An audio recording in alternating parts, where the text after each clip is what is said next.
The assassin.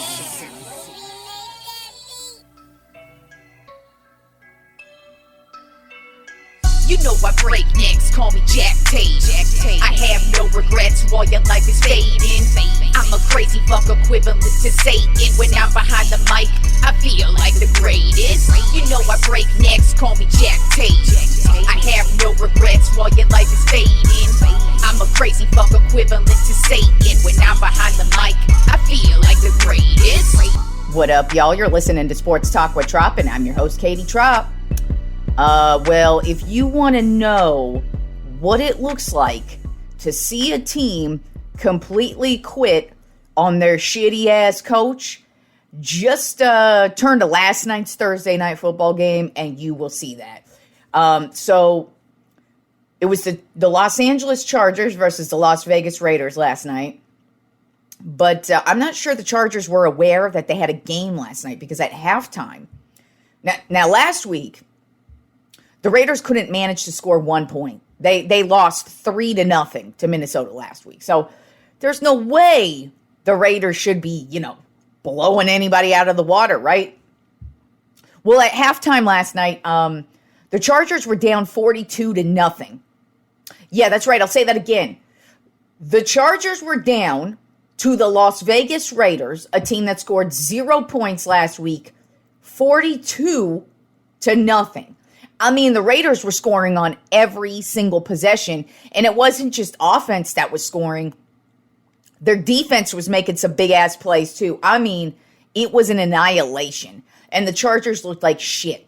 And even, it was hilarious, too, because at halftime, Richard Sherman, it says, I think the Chargers need to set a precedent here and fire their coach at halftime. I couldn't agree more. He unfortunately did not get fired at halftime. They waited until today to finally fire Brandon Staley's dumbass. But the Chargers were down 42-0. Well, the final score ended up being 63-21. Yeah. 63. That is the most points the Las Vegas Raiders have ever scored in their entire history of the Raiders. Whether they were in Oakland, Los Angeles, or Vegas, that is the most points. The Raiders have been around for a long-ass time, too. This is a historic franchise we're talking about. And they've had excellent teams. They've won Super Bowls. They used to be the team. They've never scored 63 points in a game, and this shit team just scored 63 points last night. And the Chargers were real lucky to even score the 21 points. That's what we call like garbage time, 21 points they got. But Aiden O'Connell, the quarterback for the Raiders, he had a night. He went 20 for 34, 248 yards, and 4 touchdowns. Those touchdowns came in the first half. Devontae Adams had an amazing game, 101 yards and 1 touchdown. Now, pretty much every receiver they had last night scored a touchdown. Also, like I said, the defense had a night as well. They scored 2 touchdowns, 1 fumble return, and 1 interception return. Both of them were crazy. And then Brandon Staley was finally fired as of today. I don't know how they even let his ass back on the plane last night after that game. I assumed his ass was getting fired today. I've been saying he should be fired for a long ass time, just because he is not coach material. When he speaks, I don't know how anybody could respect him because he just sounds like a fucking little bitch when he talks. He just has no train of thought, and he's just not believable. And you could just tell this Chargers team was not feeling it last night. Now, granted, they did lose Justin Herbert, so it's not like they even really, and Keenan Allen was injured as well, so it's not like they had all of their full force in there, but come on, man. They did not show up, and that was just a terrible game, but about time Brandon Staley was fired because, the previous coach before Brandon Staley was Anthony Lynn. If you don't know who Anthony Lynn is, he was a black man. He actually used to play running back in the league, so he was a very well-respected dude throughout the league. They gave him like 5 minutes to coach the team, and he did a pretty decent job. Obviously, he didn't win them any type of Super Bowl, but I think they gave him, 2 seasons? 1 season? They barely gave him any time to fucking do anything, and then they fired his ass and said, get the hell out of here, black dude. Brandon Staley, the white guy, got all the fucking time in the world, and that's personally why I was really saying, this guy needs to get fired, because they barely gave Anthony Lynn any fucking time. So, let the white, give the same courtesy to the stupid, shitty white dude, too, because he did a worse job than Anthony Lynn. So, that was just a terrible showing, and it's about time that Brandon Staley's gone. And we'll see what the Chargers are able to do with what they do in the offseason. But obviously, last night's showing was a complete and utter embarrassment, and that was just straight up pathetic-ass football from the Los Angeles Chargers. But peace out, Brandon Staley. And hey, shout out to the Raiders for because they're still in the playoff hunt. I don't think they're going to be a team that really makes any noise, but they're still in the playoff hunt. So that was a big game from them, a big showing, especially with what they did the previous week by not even scoring a point. So let's move on to the rest of the week 15. Jesus Christ, there is a fucking siren going by, loud ass. I don't know if y'all can hear that shit. One of my dogs is kind of looking out the window like she wants to bark, so if that's what if you hear my dog going crazy, that's because she's going to bark. But I'm kind of giving her a look like, don't you fucking dare bark. And she just put her head down. So hopefully that bitch ain't going to bark. But it's possible she might. Anyways, let's move on to the rest of week 15 and see what we got going on here. So first of all, my head-to-head matchup between the homie Simon Ruvalcaba. I extended my lead one more game. I went 7-8 last week. He went 6-9. 6-9. So that bumped me up to 132 wins and 76 losses, and he's got 124 wins and 84 losses on the season. So both of us start the week 1-0 because we both picked the Raiders last night. We did not expect them to score 63 points, though. I had the Raiders winning 20-10, and he had the Raiders winning 23-20. So we both thought it was going to be a little bit more of a low-scoring affair, but it most certainly was not. So let's get into the rest of Week 15 and see what the both of us believe, what the both of us think is going to happen in Week 15. This is the start of the season. No more college football on Saturdays. So what do we get on Saturdays? NFL football. So we have 3 games on Saturday. And then so it's a full slate of football on Saturday, full slate of football on Sunday, and then, of course, we get Monday Night Football. So here's what we got on Saturday, beginning with the Minnesota Vikings at the Cincinnati Bengals. Right now, the Bengals are a 3.5-point favorite. And the Bengals, they've been looking pretty good under this, now that their backup quarterback has finally started to get his feet underneath him. The Bengals aren't looking too bad. They do have a lot of weapons for him to choose from offensively, and he seems to be using them wisely. The Vikings, on the other hand, they are now going to be on their 4th quarterback of the season. So we'll see what happens with that.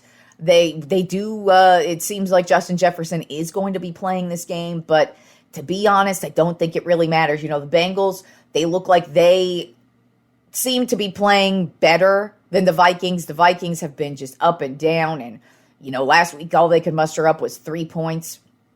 So it was really not a good showing from them last week. But so I don't expect much from them this week. And so I have the Bengals winning this one 27-14, and Simon also has the Bengals winning this one 27-17. Then we have the Pittsburgh Steelers at the Indianapolis Colts. Currently, the Colts are a 2.5-point favorite. Now, historically, the Steelers own the Colts. I think they've beat the Colts the last 10 times they've faced off against each other.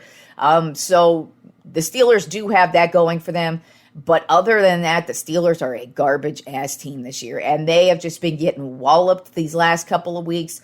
So you think they would bounce back, but I don't think they're going to bounce back. The Colts are coming off of a loss last week, so I kind of feel like they're going to put it together this week and just get it going. And I've got the Colts winning this one easily, 28-10, because the Steelers have shown me nothing offensively. They are just not a good team. Defensively, they're really good, but they're starting to just, fall apart. And every week it kind of feels like the receivers are throwing temper tantrums out loud too. This isn't shit that they're holding back in the locker room. It's like Lots of stuff is starting to seep out with the Steelers, whereas the Colts, they seem to be all in on what they are. They're just a team that's very Jekyll and Hyde, but I expect them to get the win this week, and I've got the Colts winning 28-10. And Simon has, this is one where we're disagreeing. He's got the Steelers winning a close one, 22-21.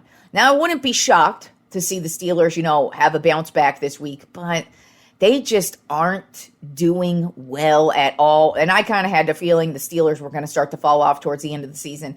I didn't really see them as a playoff team, and I still don't see them as a playoff team. And the last game we have on Saturday is going to be the Denver Broncos at the Detroit Lions. Currently, the Lions are a 3.5-point favorite. I expect this to actually be a pretty good game. The Broncos are really starting to get going. Defensively, they're really good, and that could be a problem for Detroit because Detroit is starting to show some cracks. They have had their moments, but they've also had their bad moments. And this Denver team's really hot. And so I just kind of see the two of these teams, they're headed at the opposite directions. But Detroit is too good, in my opinion, to really keep on losing right now. And so I do have Detroit winning a close one. I do actually think this is going to be an offensive shootout between Goff and Wilson. And I do have Detroit eking out this one 30-27. I feel like we're going to have like a last-minute type drive here, and it's just going to be Detroit's going to be the last one with the ball, and they're going to end up scoring at the end. Looks like Simon is kind of going with the same idea that I have. He's got Detroit winning as well, 31-24. So let's move on to Sunday's games. First matchup we have is the Chicago Bears at the Cleveland Browns. Currently, the Browns are a 3.5-point favorite, and we've got Joe Flacco. He's had these last two games where he's just come straight off the couch, and he's been blasting defenses left and right. It looks like he's been on this Cleveland Browns team for a few years now, but he's delivering balls like he's been playing all season, and he looks really good. Now, he can fall off. Wouldn't be surprised if he did. But the Bears are not a good team. It's really not in their best interest to really keep winning. I'm sure they do. I'm sure the players want to keep winning. But, I mean, the front office is probably kind of like, yes, we know Carolina's playing terrible, and they're going to give us probably the first pick in the draft this year, so that's cool. But, Chicago is just wanting to keep that top pick, and they're just also not a very good team. Whereas Cleveland's got a really good defense. Offensively, they're really starting to get it going. So I have Cleveland winning a close one, 21-14. This is another disagreement between Simon and I. He's got Chicago winning a close one, 24-20. Then we have the Kansas City Chiefs at the New England Patriots. Right now, the Chiefs are a 10.5-point favorite. New England just keeps getting more and more embarrassing offensively as the season wears on.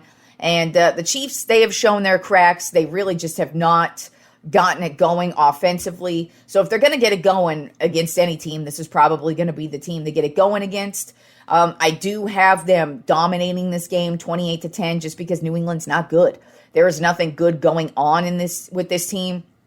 We also heard this week that it sounds like the Patriots and Bill Belichick are going to part ways. Now, it's not confirmed, of course, but now that the story's been chugging along for the last couple of weeks, and it really started to get loud, and it's getting loud in the New England circles. Not the rumor circles, but the New England circles. And so it's starting to sound like this is going to be the end of Bill Belichick with the Patriots.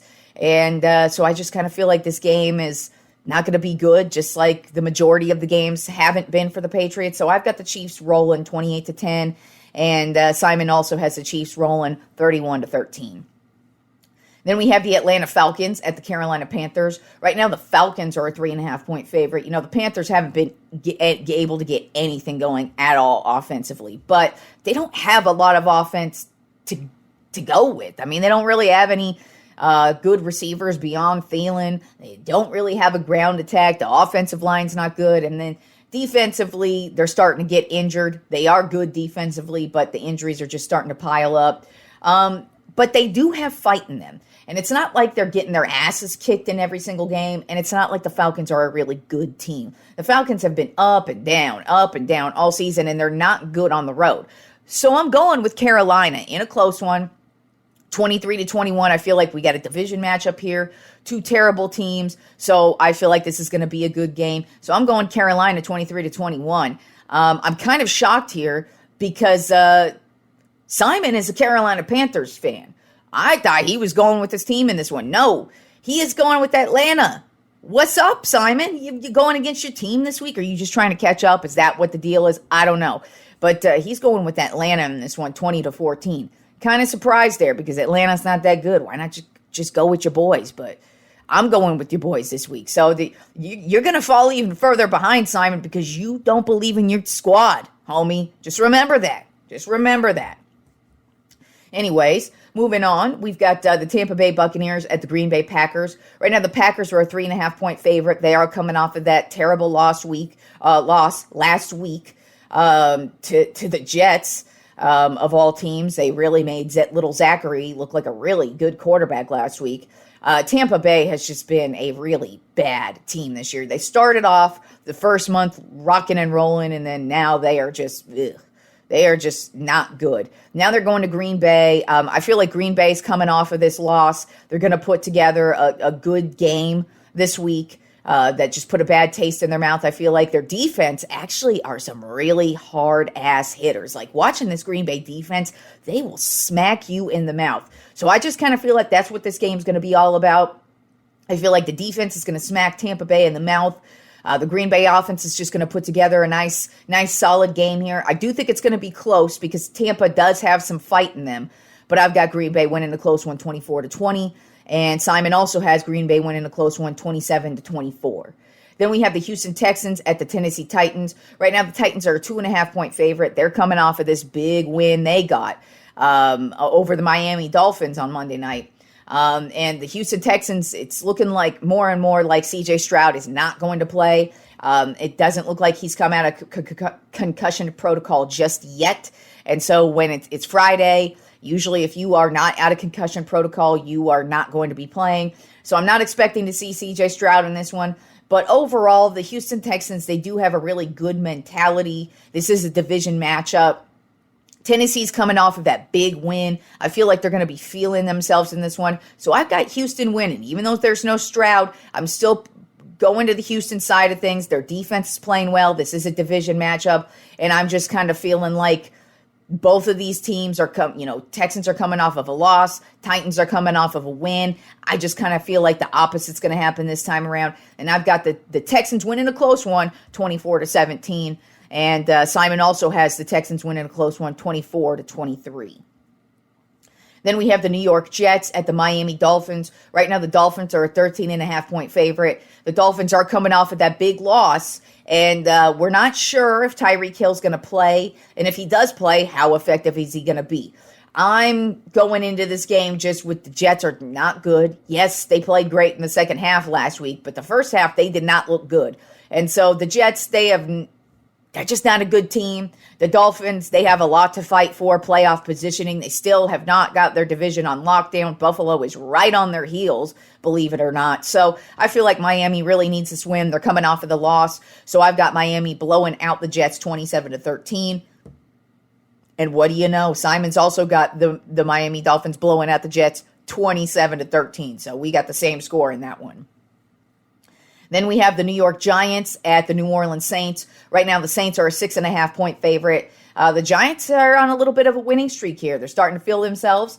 And the Saints, they are just not what at least I thought they were going to be. I thought they'd be a much better team this year. I didn't expect them to be a Super Bowl caliber team, but I thought they'd be much better than they are. And offensively, they have not found an identity at all. And it's really starting to wear on them. You could just see the frustration boiling over between Derek Carr and a lot of the rest of the offense.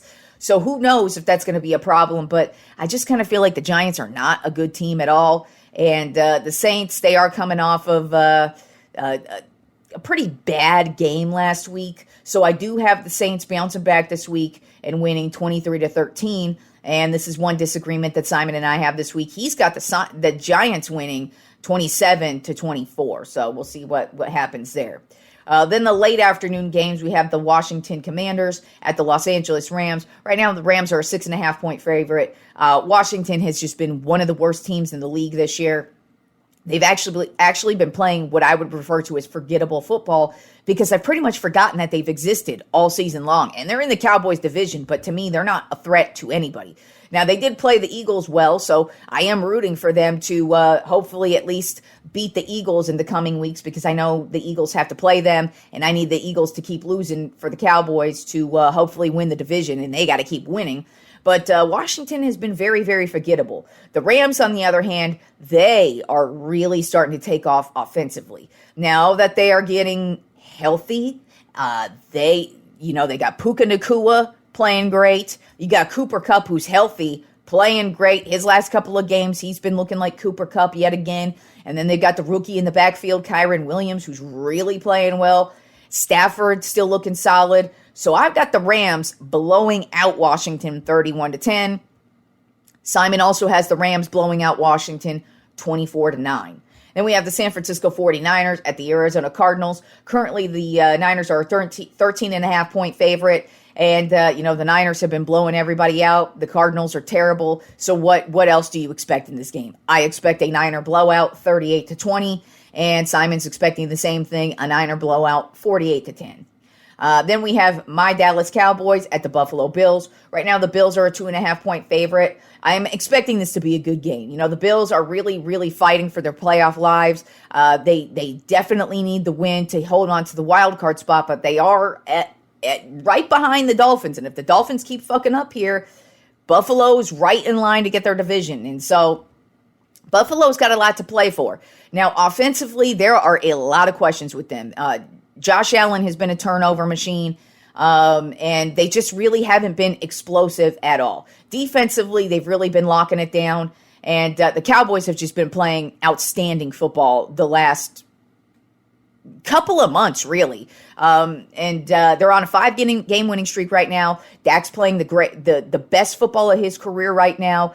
CD Lamb's playing the best football of his career right now. The ground attack's really starting to get going. The offensive line is actually healthy, and they are not committing any bad plays right now. They're actually playing really well. The tight end's starting to show up, and then the defense is really locking it down. And then, of course, we've got a fantastic kicker who can't miss. And then our special teams we're able to block punts. We're able to just do a lot of things on all three phases of the game. And then, of course, Mike McCarthy is coaching in just a stellar season from Mike McCarthy. So the Cowboys are playing great right now. But I don't expect them to blow the Bills out of the water in this one. They are going to be in Buffalo, so it might be a cold one. There might be some type of weather. I don't know what it's going to be like on Sunday, of course, but it is Buffalo and it is December. So it's going to probably be pretty goddamn cold, if anything. And the Cowboys ain't used to that shit. So I expect them to play at a little bit lower level, but to me, I feel like the defense is going to make some plays. I think they're going to force Josh Allen into a couple of costly turnovers, and those are going to be the difference in the game. I think the offense will play good enough to just get enough scores, and I've got the Cowboys winning a close one, 27-21. And this is another disagreement between Simon and I. He has the Bills winning a close one, 23-20. Now, I would not be shocked if the Cowboys were to lose this one because they are on a 5-game winning streak, but I do think the Cowboys are the better team. The Buffalo Bills offense really has not got going. And like I said, Josh Allen and the turnovers has been an issue. And if the Cowboys defense is just able to lock it down, get at him, and really stop this ground attack and really force Josh Allen to make all the plays, the Cowboys got a really good shot at winning this one.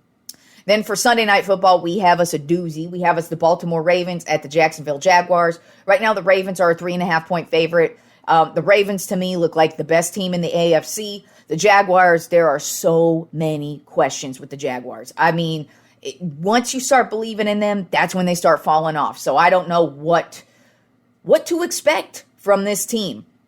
The Ravens, though, have been one of the most consistent teams. I do expect this, though, to be a shootout. I'm expecting this to be a shootout between Lamar Jackson and Trevor Lawrence. I don't know why. I'm just thinking this is going to be just a crazy game between two great quarterbacks.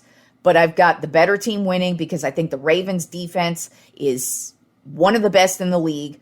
They are stout. They know how to get at the quarterback, and I believe they will make enough plays to force Trevor Lawrence into maybe a turnover or two, which is going to be the deciding factor in this one. And I have the Ravens winning a real close shootout, 31-28. And Simon disagrees with me on this one as well. He has the Jaguars winning a close one, 20-16. And then the Monday Night Football matchup we have this week, the Philadelphia Eagles at the Seattle Seahawks. Right now, the Eagles are a 4.5-point favorite. The Eagles have got smashed these last two games, so they really could use this win. Seahawks starting to really fall off, starting to show their weaknesses, and just really starting to show they're really not a team that's for real.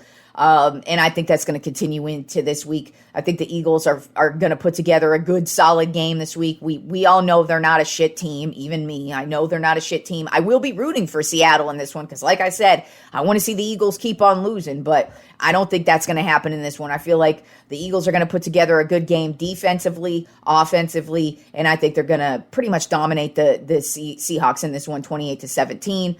And Simon also has the Eagles winning this one 28-21. And moving on to some basketball this week. We had some good games this week, and we had some standout things that happened, and then of course we had something not so great happen this week. So let's first begin on Tuesday night. We had us a crazy-ass game between the Dallas Mavericks and the Los Angeles Lakers, and it was a duel between LeBron James and Luka Doncic. These two were just trading barbs throughout, and especially the fourth quarter. That's when you really want to see your stars shine, and these two shined. LeBron ended up with 33 points, 9 assists, and 8 rebounds. Luka ended up with 33 points, 17 assists, and 6 rebounds.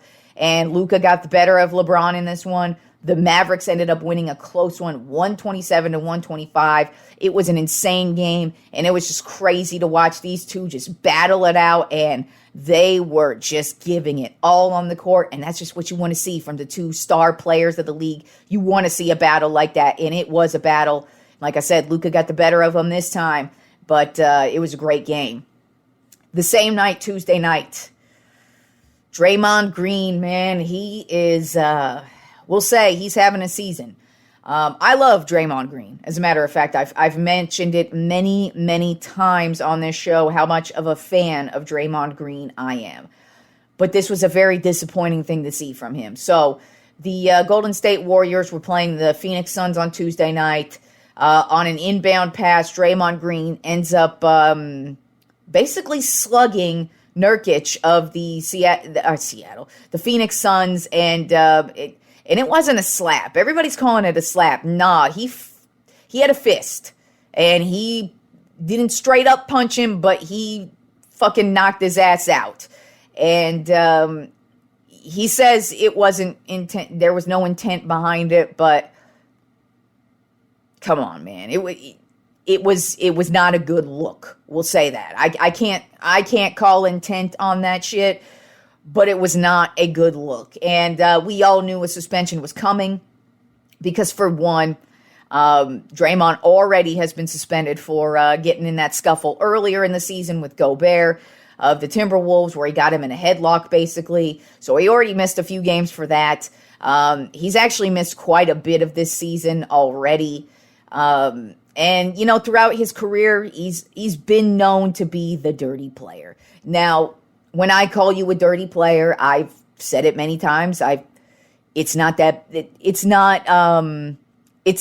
bad thing. It is actually a badge of honor. I mean, go read about the legendary Bill Laimbeer, and we'll see who you think is a more dirty player, him or Draymond. Draymond's pretty much child's play compared to Bill Laimbeer. And many others along the way, but we're talking about Draymond right now. So we all knew a suspension was coming, and now Draymond has been suspended indefinitely, and we'll see what happens. I don't think it's going to be an entire season thing. As a matter of fact, it's probably going to be for at least probably the rest of this month. I would say definitely a couple of weeks for sure, but it was just not a good look for Draymond, and he definitely was remorseful over it, which is very rare for him. He usually doesn't apologize for those type of things. And he was very remorseful over this, as he should be, because it was a straight up slug to the face. It was bad, and he definitely deserved the suspension, and we'll see when he comes back. But it's been a very tough year for the Warriors, as I thought it would be, just because I kind of felt like the dynasty was going to start to fall apart, and the dynasty is starting to fall apart. So then Wednesday night, we had us a doozy of a matchup between the Milwaukee Bucks and the Indiana Pacers. Now, it was a blowout by the Bucks, 140-126, but Giannis Antetokounmpo had a career night. He scored the most points he's ever scored in his entire career in a game, and that is 64 points. He scored one more point than the Las Vegas Raiders did last night. He scored 64 points with 14 rebounds, so he had a huge double-double. Now, that wasn't actually the story of the game, really, unfortunately. After the game, since he had a career night, he wanted the game ball.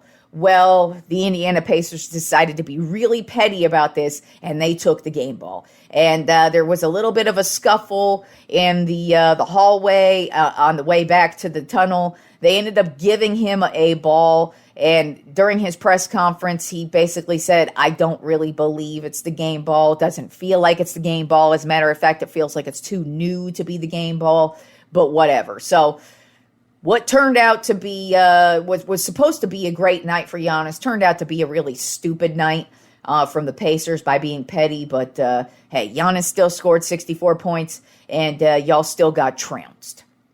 Then on Thursday night, Nikola Jokic had a historic night as well.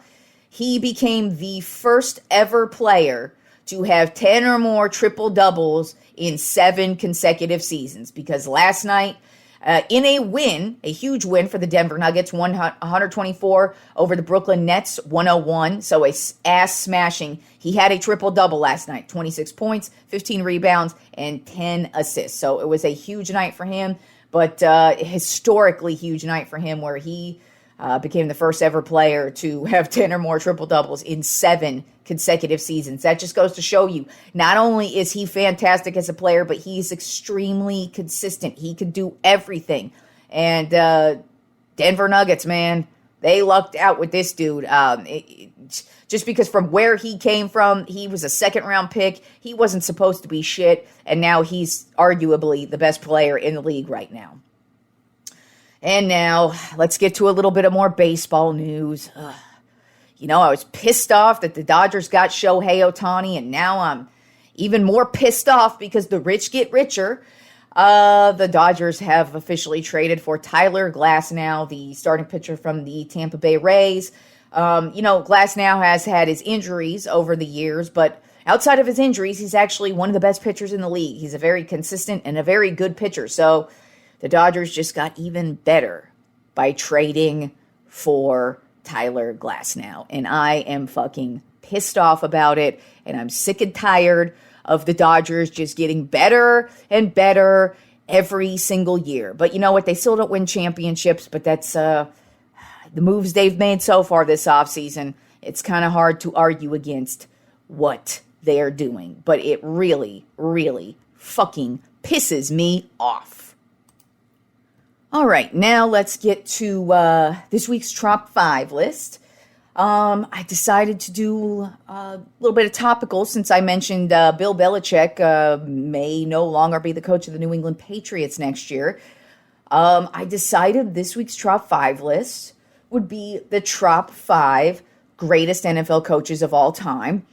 Because obviously Bill Belichick is 100% one of the greatest coaches of all time. It's just, where does he belong? Because there are quite a few choices that we could go with, but there's a lot of guys who changed the game, and I wouldn't necessarily say Bill Belichick changed the game in the same way some of these guys did, but it was just more Bill Belichick just understands the sport of football. He understands the rules. He understands the history of it. But he just knows how to win. And that's been his thing. But it's definitely going to be weird if he actually does part ways with the Patriots. I mean, it's going to happen at some point. Obviously, he's not going to be there forever. But it doesn't sound like he's going to stop coaching, so it's going to be weird to see him on another sideline if that happens. But with that being said, I decided, you know what? Let's see where Bill Belichick lands on my top 5 all-time list of greatest coaches of all time in the NFL. Just because, like I said, there's a lot of game changers. And I mean, it was actually kind of hard to whittle it down because for me, with coaches, it's beyond championships. Now, obviously, championships do matter to me. That is a qualifier. You have to have a championship to be considered the greatest of all time, in my opinion. So, obviously, that gives Bill that right up there. He's elevated to top 5 level for sure because he has 6 freaking rings. And he's been a part of 2 separate dynasties, and it's just he's held it down for a long ass time. So that plays a part into it. But other parts of this as well is like coaching trees, meaning guys who used to be coordinators on the sideline with you, but then who also went on to have to go coach other teams as well. And that plays a part in it.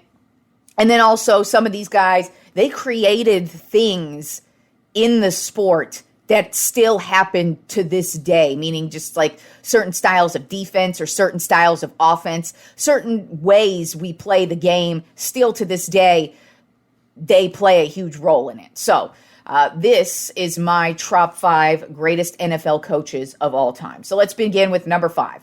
I have Bill Walsh at number 5. He was the San Francisco 49ers head coach from 1979 to 1988.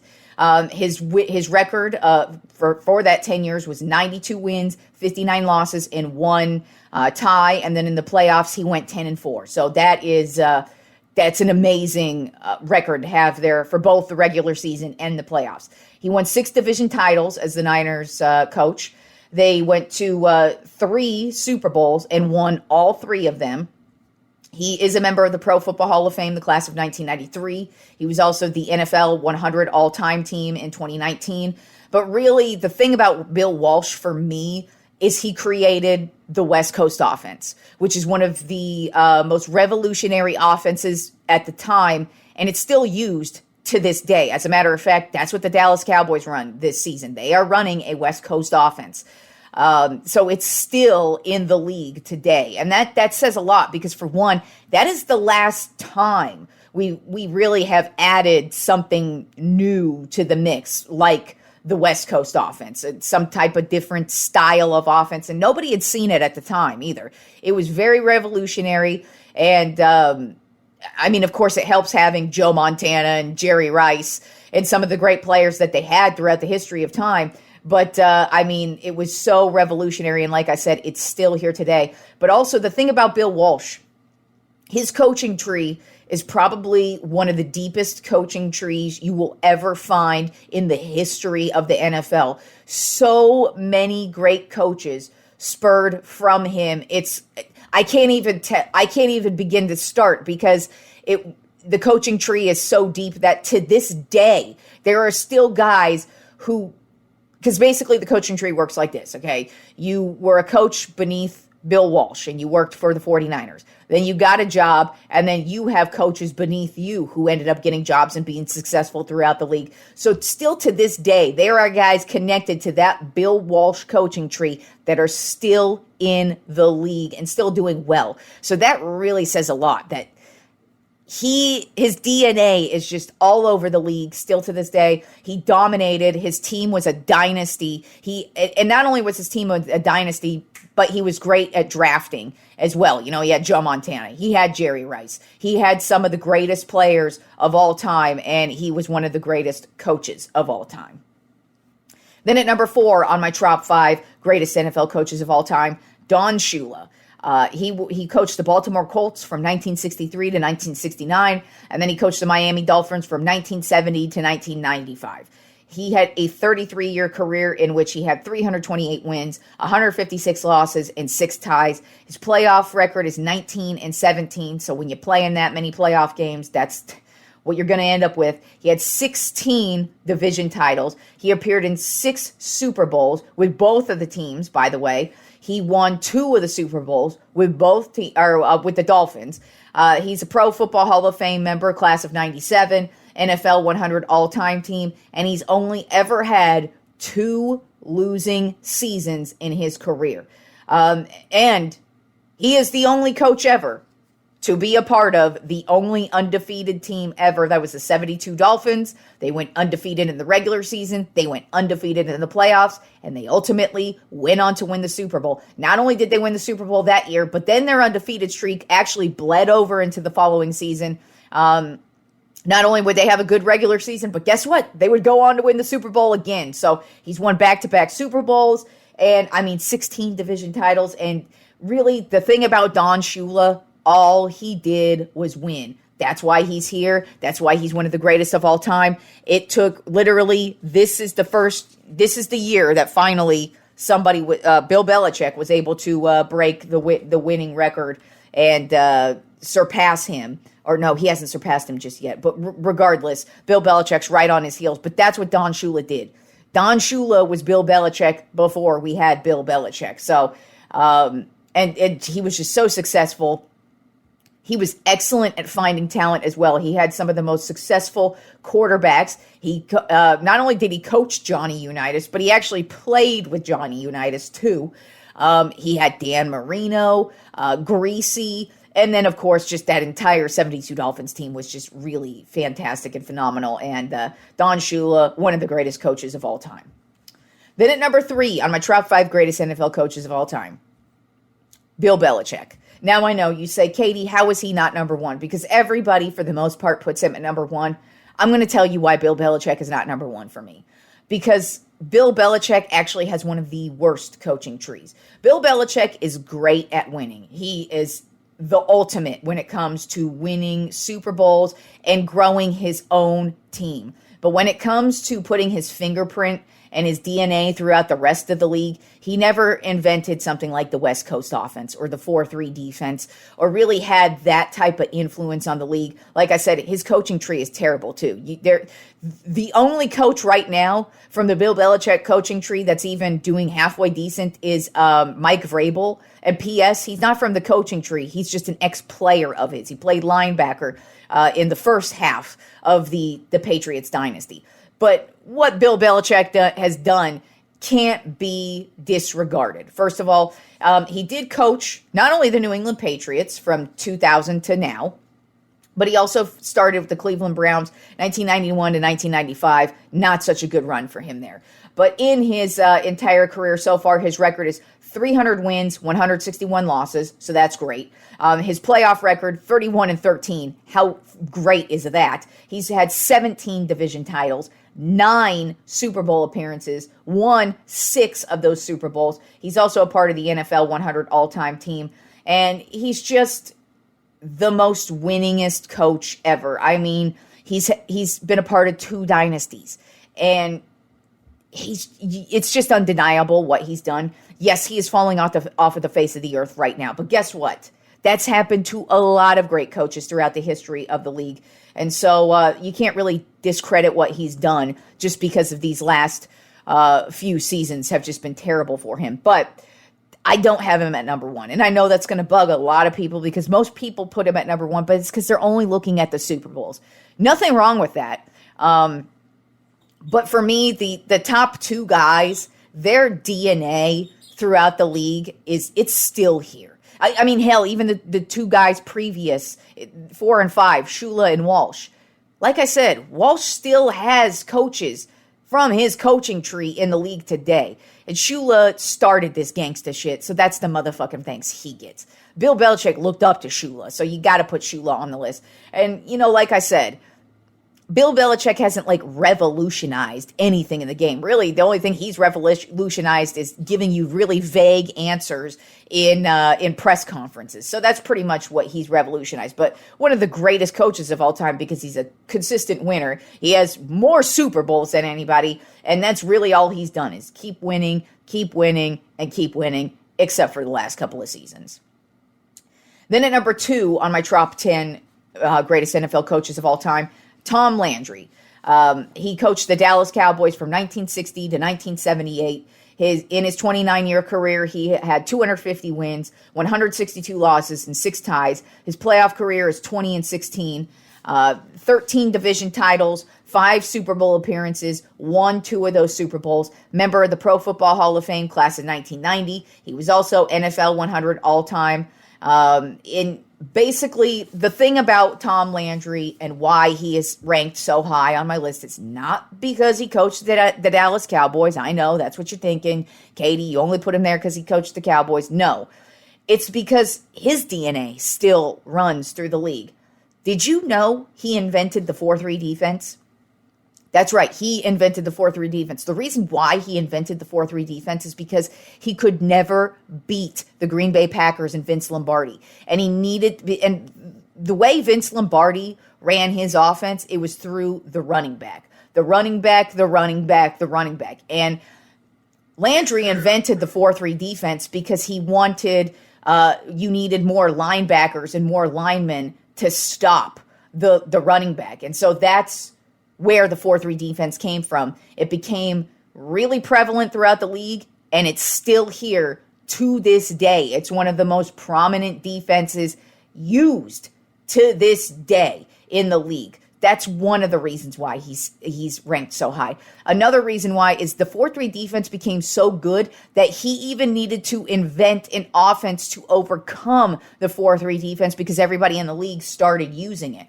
So that's an aspect of it. Also, Tom Landry was one of the greatest scouts of all time. He wouldn't just look for dudes who played college football. You know, oh my God, I'm drawing a blank on the receiver now. Not Drew Pearson. Fuck. There was somebody on the Cowboys back in the day team, was a track star. And that's where Landry found him, he was a track star.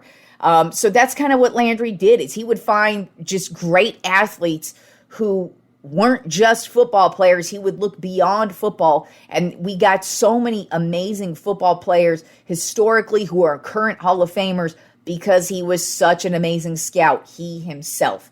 Then, of course, Tom Landry has 20 straight winning seasons, and that's probably going to stand forever. I mean, Bill Belichick couldn't even do that. So that says a lot. You know, also the thing about Tom Landry, too, his career started off shaky. As a matter of fact, the Cowboys pretty much sucked the first 5 seasons he was the coach. Then they started to get it going. Like I said, he couldn't overcome the Green Bay Packers and get past them. I mean, they had the famous Ice Bowl where they played in negative fucking 20 degrees and the ground was freaking ice. And the Packers just won, on this last second drive. And it was just one of the most hard fought games. But the Cowboys could never beat the Packers.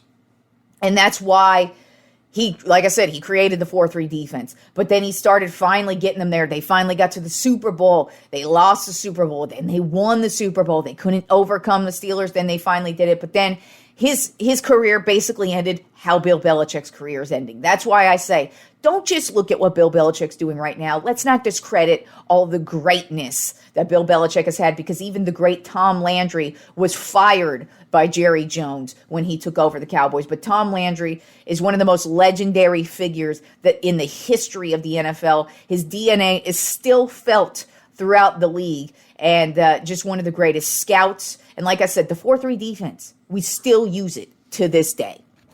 Now, number 1. To me, I feel like he's always got to be number 1. And that's Vince Lombardi.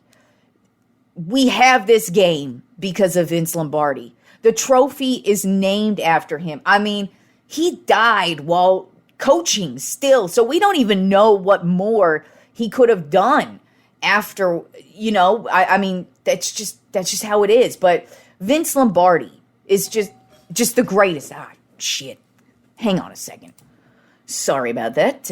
Doorbell rang, so I had to go get that. But anyways, back to the number 1 greatest coach and NFL coach of all time, Vince Lombardi. I mean, there's just nothing else to say about the guy. I mean, he is why we have what we have today in football. I mean, he's so revolutionary.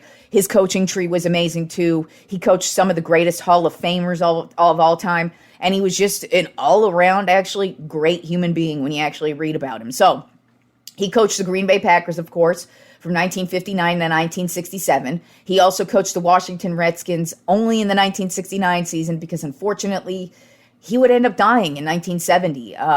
But we'll get there once we get there. Let's talk about his accolades, though. In his 10-year career, it's just crazy to think he only had a 10-year career, but he did.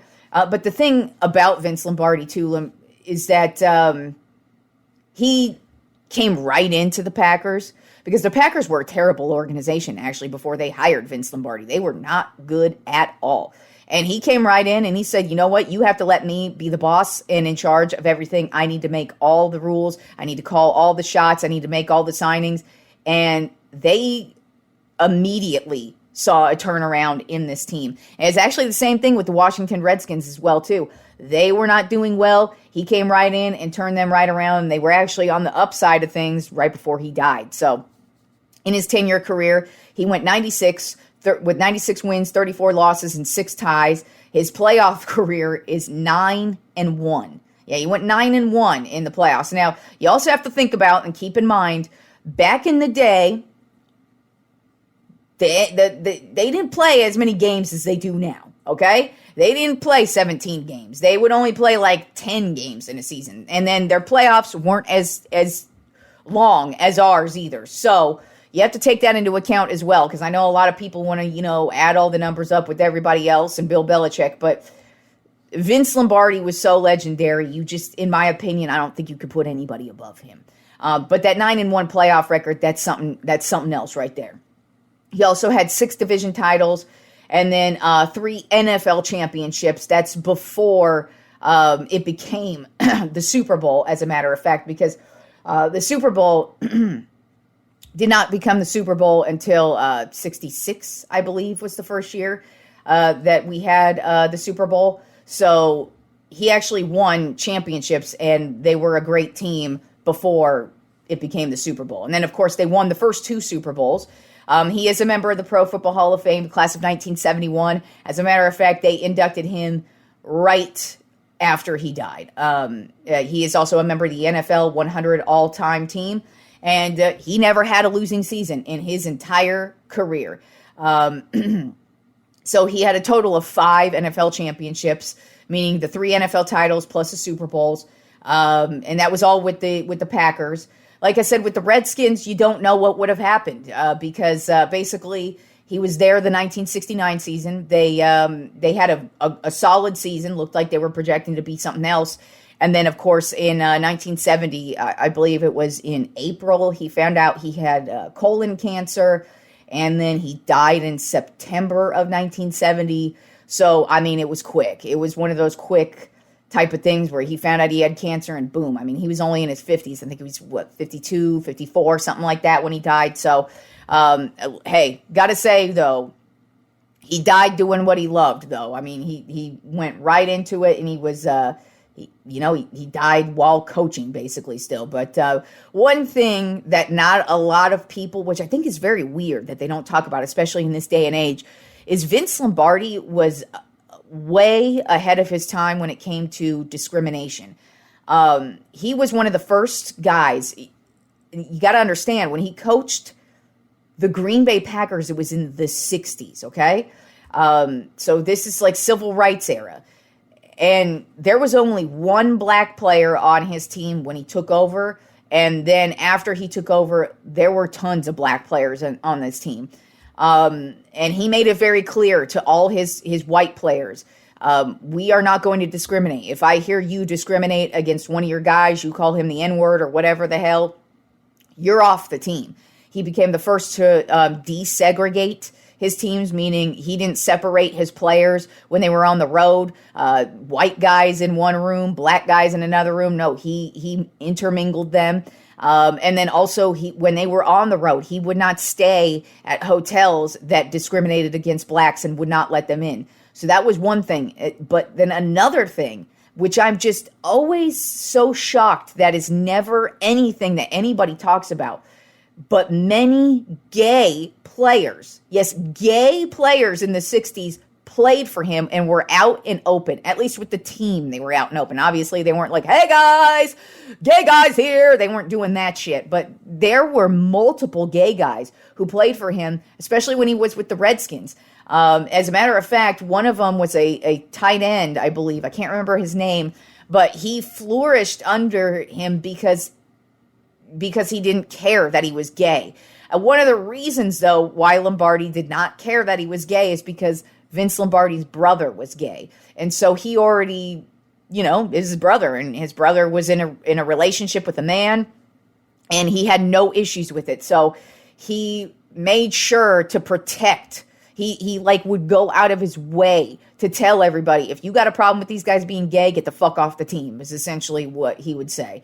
So it's really weird to me that they don't actually put a lot of emphasis on that, especially the gay aspect of it, because still to this day, we don't have any openly out gay guys in sports in general. But in the NFL, we really never have. And the gay guys that have been out, they were just crappy ass players. It's not like we have Aaron Rodgers out or any type of marquee name who's a good ass player out still to this day. And to hear that he not only would protect them, but he actually would tell any guy he knew in the league who he knew was gay, he would tell them, come try out for us. I don't care if you're gay. I want you to try out for us. And if you are good, we want you on the team. So it's kind of weird that they don't really talk about what a pioneer Vince Lombardi was. So I just think Vince Lombardi was, his name's on the trophy, for Christ's sake. And he started this shit. He started this gangsta shit, and that's the motherfucking thanks he gets. And, his playoff record, and like I said, had he not died, we don't know what the fuck he would have done. The Redskins would probably have more Super Bowls than I would want. You know what I'm saying? So he just was the greatest coach of all time. He invented so many different ways to win. That's all he did was win. And like I said, when he took over the Packers, it was his way or the highway, and it worked out. And same with the Redskins. He walked right in and did the same exact thing, but unfortunately, he only got the one season, so we don't know what would have been. But regardless, he's left his mark on this league. Like I said, he was inducted into the Hall of Fame in 1971. Of course, they did that because he died in 1970. Right after he died is when they immediately renamed the Lombardi Trophy, the Super Bowl trophy, to the Lombardi Trophy. Come on. His DNA still to this day runs through it. Hell, his grandson is a coach. He's an assistant coach in the league. So we still have a Lombardi in the league. So to me, Vince Lombardi's always going to be number one. I don't think there's ever going to be anybody I'm ever going to put above him because, Bill Belichick's got 6 Super Bowls and I didn't even put him above him. And like I said, that's just because this dude has been here forever. We still talk about him. And he's left his mark. That's for damn sure. So Vince Lombardi, always going to be number one to me. And quite frankly, Tom Landry's always going to be number 2 to me. And the two of them had major respect for each other. They actually played football with each other. And, Tom Landry could never get the better of Lombardi, but that's why he invented the 4-3 defense. And that's why Vince Lombardi is the number one coach, because you always had to try and outcoach him, and you just really couldn't do it. So, that is my Tropp 5 this week. The Tropp 5 greatest NFL coaches of all time. And we'll see what happens with Bill Belichick, man. It's going to be very, very weird to see him on another sideline for sure. But it's sounding more and more like it is going to happen. All right, y'all. That was a long-ass episode because we had a lot to cover. But I love talking sports, so I could honestly keep going. But enjoy the rest of the weekend of sports. And I will talk to you fools on Monday.